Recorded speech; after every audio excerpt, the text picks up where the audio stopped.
आप सभी को मेरा नमस्कार। भव्य राम मंदिर की आपको ढेरों बधाइयां और शुभकामनाएं। हम बहुत ही सौभाग्यशाली और खुश नसीब हैं कि हमें राम मंदिर देखने का अवसर प्राप्त हो रहा है। ये सभी भारतवासियों के लिए बहुत ही गौरव का दिन है और इतिहास के पन्नों में ये सुनहरे अक्षरों से एक त्योहार के रूप में लिखा जाएगा। और ये हमारी खुश नसीबी है कि आप और हम ये दिन देख पा रहे हैं, क्योंकि 500 साल से चला आ रहा ये संघर्ष किसी युद्ध से कम तो बिल्कुल नहीं था। न जाने कितनी पीढ़ियों ने इस दृश्य को देखने के लिए मनोकामना मांगी होगी, कितना संघर्ष झेला होगा उस माँ ने जिसने अपने दोनों बेटों को राम के लिए कुर्बान कर दिए। वो सभी कार सेवक जिनके ऊपर मुलायम सिंह ने खुलेआम गोली चलाने का आदेश दे दिया था, वो हर एक राम भक्त जो राम को 492 साल के वनवास से वापस लाने के लिए अपना सब कुछ छोड़कर इस लड़ाई में शामिल हो गया। क्योंकि कई लड़ाई महीनों या सालों नहीं दशकों चलती हैं, पीढ़ी दर पीढ़ी चलती हैं और भगवान के सहारे के बिना खुद उन्हें वापस लाने के लिए चलती हैं।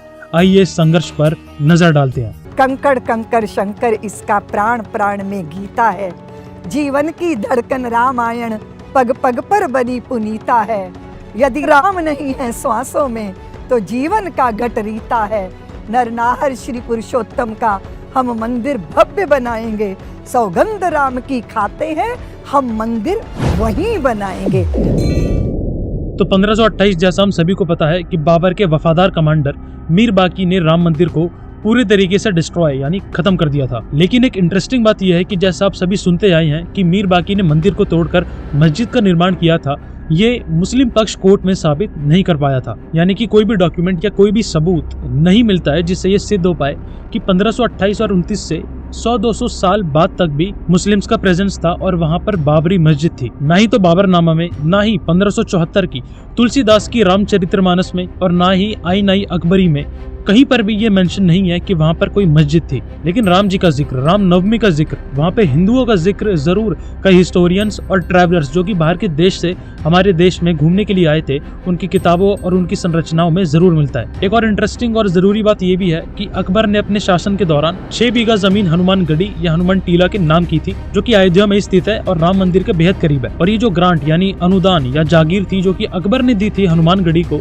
ये 100 साल बाद वापस से उस समय के मुगल शासक द्वारा रिन्यू होनी थी। तो जब समय आया 100 साल बाद, तो जिस भी व्यक्ति ने वो शाही आदेश या एम्पीरियल ऑर्डर लिखा था, वो ऐसा लिखते हैं कि इस दौरान इस शासक द्वारा 6 बीघा जमीन हनुमानगढ़ी के नाम जो ग्रांट था उसको रिन्यू किया गया है।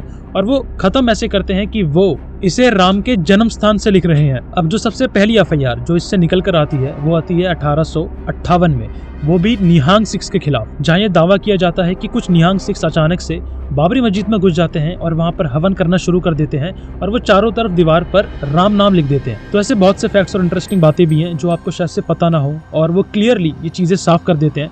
तो जितने भी मैं हो पाएंगे आपको ऐसे बताते चलूंगा। अभी के लिए जल्दी से आगे बढ़ते हैं और टाइमलाइन पर नजर डालते हैं। तो 1528 में मंदिर को गिरा दिया जाता है, लेकिन 100-200 साल तक भी कि कोई भी ऐसा सबूत नहीं है जिससे क्लैरिफाई हो पाए कि वहां पर मुस्लिम प्रेजेंस था। और जो सबसे पहला रिकॉर्ड मिलता है जो कि मस्जिद को मेंशन करता है वो होता है 1717 में, वो भी एक हिंदू राजा जय सिंह के डॉक्यूमेंट्स में। राजा जय सिंह जयपुर के राजा थे और उस समय पर उनके मुगल शासकों के साथ बेहद अच्छे संबंध थे। तो इसके चलते उन्होंने बाबरी मस्जिद के आसपास वाली जगह को लेने की कोशिश की, जिसमें वो असफल रहे। लेकिन अच्छे संबंधों के कारण उन्होंने थोड़ी सी जमीन ले ली और वहां पर एक राम चबूतरा बना दिया। और राजा जय सिंह के डॉक्यूमेंट्स जो कि उन्होंने जमीन खरीदी थी वो आज तक संभाल कर जयपुर के सिटी पैलेस म्यूजियम में रखे हुए हैं। और उन डॉक्यूमेंट्स में एक क्लियर बाबरी मस्जिद का स्ट्रक्चर दिखाई देता है, आप स्क्रीन पर देख पाएंगे, जो कि आज के बाबरी मस्जिद के स्ट्रक्चर को रेजोनेट करता है। और ये सबसे पहला डॉक्यूमेंट था जिसमें बाबरी मस्जिद का जिक्र मिलता है और ये क्लियरली विजिबल भी है, वो भी एक हिंदू शासक द्वारा। अब इसके बाद छोटे मोटे विवाद दोनों ही पक्षों के बीच में होते रहते हैं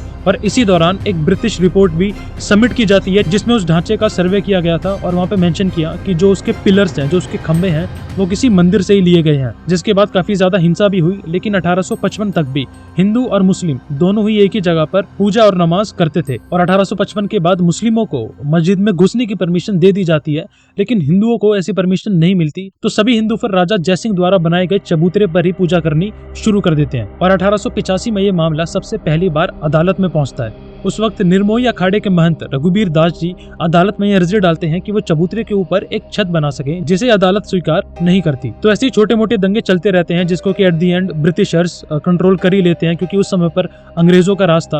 और फिर 1947 में हमारा देश आजाद होता है। और सभी हिंदुओं को लगता है कि अब फाइनली रामलला अपने जन्म स्थान पर विराजेंगे। लेकिन ऐसा कुछ भी नहीं होता है। मोरोवर कांग्रेस के किसी भी नेता के चेहरे पर यह बात दूर दूर तक नजर नहीं आ रही थी कि वो इसके बारे में सोच भी रहे हो। और उसी बीच 1949 में 23 दिसंबर की सुबह को अचानक से विवादित ढांचे के अंदर से घंटियों की आवाज आने लगती है और पता चलता है कि वहाँ पर राम जी की पूजा हो रही है। हिंदू पक्ष दावा करता है कि बीते रात अचानक से वहाँ पर सीता राम जी की मूर्ति प्रकट हुई है और मुस्लिम पक्ष कहता है कि ये रात के अंधेरे में धोखे से रखी गई है। घटना के बारे में जैसे ही लोगों को पता चलता है तो हजारों की तादाद में सभी लोग रामलला के दर्शन करने पहुंचते हैं और तनाव का माहौल एक बार फिर से बनने लगता है और मामला इतना गंभीर हो जाता है कि तब के प्रधानमंत्री नेहरू जी के पास ये दिल्ली पहुंचता है। और दिल्ली पहुंचने के बाद रिपोर्ट्स के अकॉर्डिंग तो ऐसा भी बोला जाता है कि नेहरू जी ने उस मूर्ति को उठाकर सरयू नदी में बहाने की मांग भी की थी और वहाँ की भीड़ को भी कंट्रोल करने के ऑर्डर्स डिस्ट्रिक्ट मजिस्ट्रेट के नायर के पास पहुंचते हैं। हालांकि लोगों की संख्या और तनाव को देखते हुए के नायर ने इसे स्वीकार नहीं किया और बदले में नेहरू जी को एक चिट्ठी लिखी जिसमें उन्होंने अपना इस्तीफा और एक सुझाव भेजा कि आप सबसे पहले तो इस मामले को कोर्ट को सौंप दो और जब तक ये कोर्ट में चलता है तब तक के लिए वहाँ पर फेंसिंग करके एक जाली नुमा गेट लगा दो ताकि लोग दर्शन भी कर पाएं और कोई अंदर भी ना जा पाए। तो नेहरू जी को उनका ये सुझाव बेहद पसंद आया तो उन्होंने उनका इस्तीफा तो स्वीकार नहीं किया लेकिन ये सुझाव स्वीकार कर लिया। इस घटना के बाद यानी कि 1950 में हिंदू महासभा के गोपाल सिंह विरासत अदालत में रामलला की मूर्ति की पूजा की मांग करते हैं और ये सबसे पहली बार था कि अदालत ने इस जगह को विवादित ढांचे का नाम दिया। फिर अगले 30 सालों तक दोनों ही पक्ष ऐसे लड़ते रहे और फिर आता है 1980 जब बीजेपी का जन्म होता है और बीजेपी के आने के बाद सभी हिंदू संगठन आरएसएस, शिवसेना, विश्व हिंदू परिषद, हिंदू महासभा ये सभी संगठन और भी तेजी से बीजेपी के साथ मिलकर राम मंदिर की तरफ काम करना शुरू कर देते हैं। 1984 में ये सभी सीतामढ़ी से अयोध्या तक एक 10,000 किलोमीटर की रथ यात्रा भी निकालने वाले थे जिसको कि इंदिरा गांधी की हत्या के चलते टाल दिया जाता है। इंदिरा गांधी के बाद देश में चुनाव होता है और राजीव गांधी देश के नए और सबसे युवा प्रधानमंत्री बनते हैं। समय बीतता जाता है और दोनों ही पार्टीज कांग्रेस और बीजेपी अगले इलेक्शंस की तैयारी जोरों शोरों से शुरू कर देती है। कांग्रेस को बहुत ही अच्छे से पता था कि बीजेपी को हिंदू संगठनों का समर्थन है तो वो किसी भी समुदाय को नाराज नहीं करना चाहती थी। पर इसी बीच इस पूरे विवाद में एक नया मोड़ आता है। साल होता है 1986 और कोर्ट में आपको याद होगा एक केस आता है शाह बानो केस। इलेक्शन से महज 2 साल पहले कोर्ट में ये केस आता है जहां पर अदालत शाह बानो के हस्बैंड को उन्हें मेंटेनेंस देने के ऑर्डर सुनाती है जिस पर मुस्लिम समुदाय काफी ज्यादा नाराज होता है। तो राजीव गांधी संसद में कानून लाते हैं और उस पूरे के पूरे फैसले को ही पलट देते हैं जिससे कि फिर हिंदू नाराज हो जाता है और इसे वो मुस्लिम तुष्टीकरण मानते हैं और इससे फिर हिंदुओं को खुश करने के लिए राजीव गांधी अयोध्या यानी राम मंदिर के गेट को खुलवा देते हैं और वहाँ पर पूजा करने की परमिशन भी हिंदुओं को दे दी जाती है। इस फैसले पर वापस से मुस्लिम समुदाय नाराज हो जाता है और वो 6 फरवरी 1986 को बाबरी मस्जिद एक्शन कमेटी का निर्माण करते हैं। फिर आता है 1990 जब लाल कृष्ण आडवाणी रथ यात्रा की घोषणा करते हैं जो कि सोमनाथ से 10,000 किलोमीटर चल के अयोध्या पहुंचेगी और इसी बीच में देश में कई जगहों पर इसी विवाद को लेकर दंगे भी हो रहे थे। तो ये रथ यात्रा शुरू होती है और करीबन 1 महीने बाद ये बिहार पहुंचती है और उस समय पर बिहार के मुख्यमंत्री लालू जी थे तो उन्होंने इस यात्रा को रोकने का फैसला लिया और लाल कृष्ण आडवाणी को बिहार में अरेस्ट कर लिया जाता है। और फिर जिस दिन रथ यात्रा का समापन होना था उस दिन भारी तादाद में कार सेवक अयोध्या पहुंचते हैं। काफी लोगों में लाल कृष्ण आडवाणी जी के अरेस्ट को लेकर आक्रोश भी था और उस समय के उत्तर प्रदेश के मुख्यमंत्री मुलायम सिंह ने दावा किया था कि अयोध्या में कोई परिंदा भी पर नहीं मार पाएगा। लेकिन वो राम भक्तों का सैलाब कहाँ किससे रुकने वाला था। कई 100 किलोमीटर पहले से ही प्रबंध कर दिया था कि कोई भी वहाँ पे पहुंच ना पाए और जगह जगह पर बैरिकेटिंग कर दी थी। उस समय का एक आइकॉनिक मोमेंट ये भी था कि एक साधु जी जो कि पहले बस ड्राइवर थे वो एक सरकारी बस उठाते हैं और सभी बैरिकेटिंग को तोड़कर अयोध्या पहुंचाते हैं और फिर सभी कार सेवक साथ मिलकर उस ढांचे पे एक बार फिर से भगवा लहराते हैं। गुस्से में उमड़ी भीड़ को काबू करने के लिए मुलायम सिंह की सरकार ने कार सेवकों पर गोली चलाने के आदेश दे दिए जिसमें हमारे कई कार सेवक राम नाम लेके शहीद हो जाते हैं। उसी बीच में एक आइकॉनिक मोमेंट ये भी था कि जब उस झंडे को पकड़ने वाला कोई भी नहीं था तब उस ढांचे पे एक बंदर, एक वानर उस झंडे को पकड़कर बैठा हुआ था। और फिर जैसा आप सभी को पता है दिन था 6 दिसंबर 1992 का। लाखों की तादाद में राम भक्त और कार सेवक अयोध्या पहुंचते हैं और उस समय पर यूपी के मुख्यमंत्री कल्याण सिंह थे और देश के प्रधानमंत्री नरसिम्हा राव थे। ये इम्पोर्टेंट इसीलिए है क्योंकि कल्याण सिंह बीजेपी पार्टी के हैं और नरसिम्हा राव कांग्रेस पार्टी के। और नरसिम्हा राव जी पर सभी लोग प्रेशर बना रहे थे कि वो उत्तर प्रदेश में प्रेसिडेंट रूल, राष्ट्रपति शासन लागू कर दें। हालांकि कल्याण सिंह ने बार बार अदालत को यह आश्वासन दिया था कि वो उस ढांचे को कुछ भी नहीं होने देंगे और पुलिस को भी ये आदेश दिए थे कि वो कार सेवकों पर गोली ना चलाए। और फिर होता वही है और करीबन 1:55 पर पहला गुम्बद गिराया जाता है और फिर 1.5 घंटे बाद यानी करीबन 3:30 बजे दूसरा गुम्बद गिराया जाता है और 5 बजे तक आते आते तीनों गुम्बद गिरा दिए जाते हैं और हमेशा के लिए बाबरी मस्जिद को मिट्टी में मिला दिया जाता है। और इस घटना के मात्र 1.5 घंटे बाद पूरे उत्तर प्रदेश में राष्ट्रपति शासन यानी कि प्रेसिडेंट रूल लगा दिया जाता है और कल्याण सिंह अपने पद से इस्तीफा दे देते हैं। एक और इंटरेस्टिंग और छिपा हुआ फैक्ट ये है कि जब वो ढांचा गिराया गया था तो एक 5 फीट बाय 2 फीट का इंस्क्रिप्शन उसकी दीवारों से गिरता है और उस इंस्क्रिप्शन पे लिखा होता है कि ये मंदिर दशानन यानी रावण को मारने वाले के सम्मान में बनाया गया है, यानी कि प्रभु श्री राम। इसके बाद हुए दंगों में करीबन 2000 लोग अपनी जान गंवाते हैं और देश के कई और शहरों में भी ऐसे दंगे होते हैं, जैसे कि मुंबई में 900 लोग अपनी जान गंवाते हैं और भोपाल और बाकी डिस्ट्रिक्ट्स और बाकी जगहों पर भी ऐसे दंगे छिड़ जाते हैं। इसके बाद 7 साल बाद तक इस मामले में शांति बनी रहती है। लेकिन 90 के दशक में बीजेपी के केंद्र में आने के बाद